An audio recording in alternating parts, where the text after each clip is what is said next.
These are the clutter mistakes that you are making. Okay, maybe not you, but many people make these mistakes. What these are these are hidden sources of clutter that ends up bringing your home down. We become blind to our own clutter because we're living in our home, we're seeing it every day, and we don't realize what's going on. And even though we don't see the clutter, we still feel the clutter. It's still giving us background anxiety and background noise in our life. Number one, and this is huge, and so many people have this and they just don't even see it. It's hidden piles on floors or surfaces. Now, I personally think the piles on the floor is the worst. So let's talk about that in a second. But when we're talking about piles on surfaces, look, I get it. I am a huge piler. When I'm cleaning, piling is so simple. I'm just moving things around, I'm piling things up. But what happens with the piles in my house is they never actually get any smaller. They just get bigger and bigger until one day I'm like, what is this 2-foot pile of paper doing here? So if you have piles of clutter in your home, and I also don't just mean paper, I mean shoes, books, clothing. Clothes are a huge source of piles in people's homes. And because you're so used to seeing these piles, they really don't register in your mind, but trust me, they're there. And what I'm gonna say about the floor piles, because I had this realization a bit ago, and I just decided that I was no longer allowing things on my floor. So I don't allow any piles of things, whether that's shoes or books. No more things are allowed on my floor because it just makes the space feel so cramped and so cluttered. The only thing that I let on my floor these days are large pieces of furniture, plants. So walk around your home and just look around. Do you see any piles anywhere? If you do, just deal with the piles. Disassemble them, put the stuff away, and sort of related to piles. Let's move on to the second one. And I used to have this, and when I got rid of it, my kitchen became so much better, I have to tell you. But the hidden source is if you have a stack of mail on your kitchen counter. This is just ruining your kitchen. This is my opinion, of course, but when I had this, it was totally ruining my kitchen. I would come and get the mail every day, and I would pile the mail. Then the next day, more mail, more mail, more mail. I don't know why I was doing this. I should have simply done what I do now, which is when I get the mail, I go through the mail, I put stuff in the recycling, I deal with what needs to be dealt with, and then I don't have any more mail left. No more paper. It's all gone. You don't need those stacks of mail. What I would say to this is do what I do if you're not already, and that's going through your mail right as soon as it comes in through your front door. But the other rule I would say, if it's good for you to have rules, because sometimes you just need some rules in your house and then everybody's going to follow them, have a rule of no paper in your kitchen. You don't want paper in your kitchen anyway. It's a fire hazard. You're cooking in there. There's grease. You just keep the paper out of your kitchen and it will be so much better. Okay, so number 3, I kind of have a funny story about this, and that's why I even have this idea for the video. But a long time ago, I went to one of my coworkers' homes. He was hosting this event, and it was like a breakfast and a lunch, and we were having work meetings at his house. And his house was beautiful, right? It was just this beautiful, nice home. But then I went into the kitchen, and there was one thing that stuck out to me, and I bet you that they didn't even notice it. They had probably 50 reusable shopping bags bundled together and hung on a door in their kitchen. And so it was just this beautiful kitchen and then this huge thing of bags. And I was thinking to myself, gosh, they should just put those bags away and the kitchen would be perfect. So I think for this one, what I'm going to call it is a bunch of reusable shopping bags hanging on a door. I know that's very specific, but I'm telling you, ever since I saw that, now I've actually seen it in other people's houses as well. You know what I did to combat this? Because I love reusable shopping bags. I always use them every time I go to the grocery store. I bought a basket. My husband thought it was ridiculous, but it's made me so much happier. I bought a basket. I have that basket underneath a counter, and then all of our bags go in there. That way, it just looks a little nicer. They're all contained in a basket. It just looks so much better. Even better, if you live in a place where you can just leave your bags in the car, I think that's a great idea, because then if you're at the grocery store, you're never going to forget your bags. I can't personally do that. If I leave any bags in my car, I did it once and someone broke my back window, so I won't be doing that again. So speaking of doors, but I'm also gonna say a hidden source of clutter is when you start hanging a ton of clothing on the back of a door as well. And this happens to me in my bathroom. I've got some bathrobes, and then sometimes I'll put some other stuff up there, and before you know it, I've got 10 things hanging on this measly little hook in the bathroom, and it's just this big bunch of clothing clutter. It just starts to get a little crazy, and I get it. You know, you've got clothing that's really too dirty to be put back in the closet, but it's too clean to put in the laundry. So what do you do with it? You hang it up, and before you know it, you've got 20 things hanging up. So here's one that used to get me every time, and when I did this, I thought that it was the key to having a cleaner home. But in reality, it was making my home messier. Clutter mistake is keeping a ton of cleaning supplies, cleaning products, cleaning tools, something for every room, something for every situation. You don't need all of that. I have shared before that you do not need a specific cleaner for everything in your home. When you do this, you just end up having far too many cleaning supplies, and then it gets overwhelming. And guess what happens? You don't want to clean.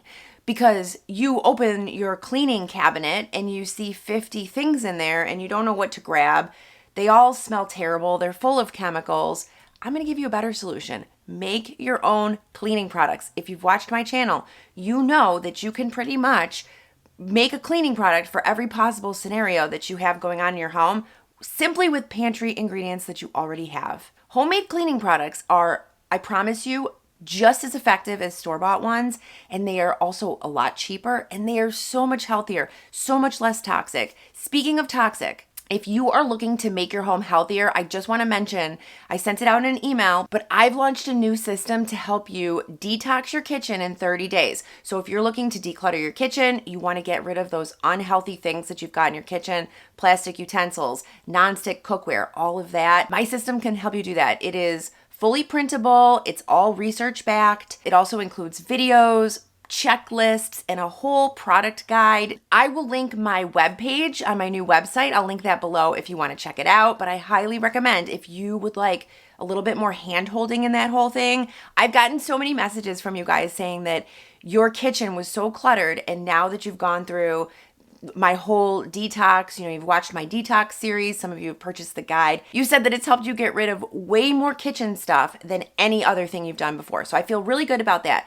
We all have super toxic things in our kitchen and we don't even know it. So this guide can help you get rid of them. Okay, then moving on to the next one. This is number 6, and it's a bunch of unworn shoes in your closet. We all have these. I have these. I used to go into an office, right? I don't do that anymore. Now I work from home. And I had so many pairs of heels, so many different pairs of shoes, and it was just crazy. And then actually when my office closed for COVID, I had to bring my whole entire office home. I didn't realize I had like 20 pairs of shoes in my office. So not only did I have a bunch in my closet, I also had them in my office because I used to go to work, say, in sneakers, and then I would just put my heels on when I got there. Anyway, all that to say, I had a plethora of shoes. I did a whole closet declutter, and the shoes were one of the top major sources of clutter in my closet. And closets are sneaky because you put your stuff in there and you can kind of hide it away, and then you close the door and you think it's fine. But just because it's hidden from your view does not mean it's not affecting you. So I would say if you have a lot of shoes and you are frequently not reaching for them, perhaps you're moving them to get to other shoes that you wear more often, consider getting rid of the shoes. And additionally, if you've got shoes that are worn, because a lot of mine were worn, also if you've got shoes that are uncomfortable, just don't hang on to them. You do not need that in your life. Okay, this one is something that a lot of us are guilty of. It's just the way it goes because laundry is our nemesis, especially if you have kids. And babies generate so much laundry. And I do think laundry is one of those things. It's like wallpaper. You see it at first and it's whatever, nice wallpaper. And then you get used to it and you don't notice it. And I think laundry is the same. And sometimes I will wash clothing and then have it sitting in a basket for days and days. And I think I'm hoping that one of the kids will come and fold them. I do think though that having laundry sitting around could make your space feel chaotic to you. So what I'm going to say is try to do a system of laundry. I've I've seen a lot of good ones out there. There's so many of them. I'll tell you what I've started doing and what I've been doing. We wash our laundry. We do laundry twice a week. So we do Wednesdays and Saturdays. I do really big loads. And don't yell at me in the comments, but I put everything together. I wash towels with our clothes. Seems to be fine. I wash colors with whites. Then as soon as that laundry is washed, it goes into the dryer. And then when it's dry, now I'm starting to fold it. Instead of waiting a couple days, I'm folding it right away so that it just gets washed, dried, and folded. Next source of clutter, let's talk about the top of the refrigerator. So I know that when you are short on space, the top of the fridge is the default place where things go. And I get it. When my kids were younger, we didn't have a pantry. So all of our extra packaged food went to the top of the refrigerator. However, you think you can't see it, but just step back from the fridge and look up there and it's a hot mess on top of your fridge. You've got cereal boxes everywhere and whatnot, and it just gets dusty and a mess. So I'm going to say, if you can, declutter that area because you think that nobody notices it. You think you don't see it. But the second you walk into your kitchen, I would say in most kitchens, the refrigerator is the focal point. And so people are looking there, you're looking there, and you're seeing all of this pile on top of the fridge. If you cannot do anything about this, what I'm going to recommend is kind of similar to what I recommended with the shopping bags. Maybe get a couple baskets and at least contain the food up there. I think that would be a great solution. This one's kind of funny, but I see this all the time. And it's a hidden source of clutter because you just don't even notice it. It's windowsills. I see windowsills as this open space, and then people start putting a plant, a knickknack, a candle, some keys.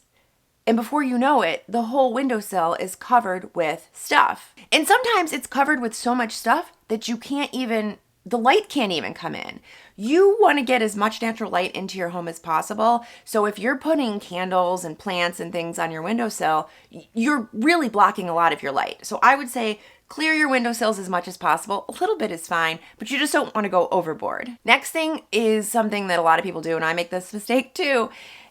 Overfilled bookshelves. So a lot of us will have a bookshelf and you want it to look nice in your home, but then you have too many books. And then not even just books, you start putting the mail down there and purses and who knows what. And before you know it, you've got this really stuffed bookshelf filled with books that you're not reading, that you don't even like. It really stops looking like this cute bookshelf and it starts looking like visual overwhelm. I would say try leaving some space, between your items. Maybe have some books and then a bookend. You could put a candle in there. However you want to design your bookshelf to look nice. There's lots of ways. There's lots of videos online.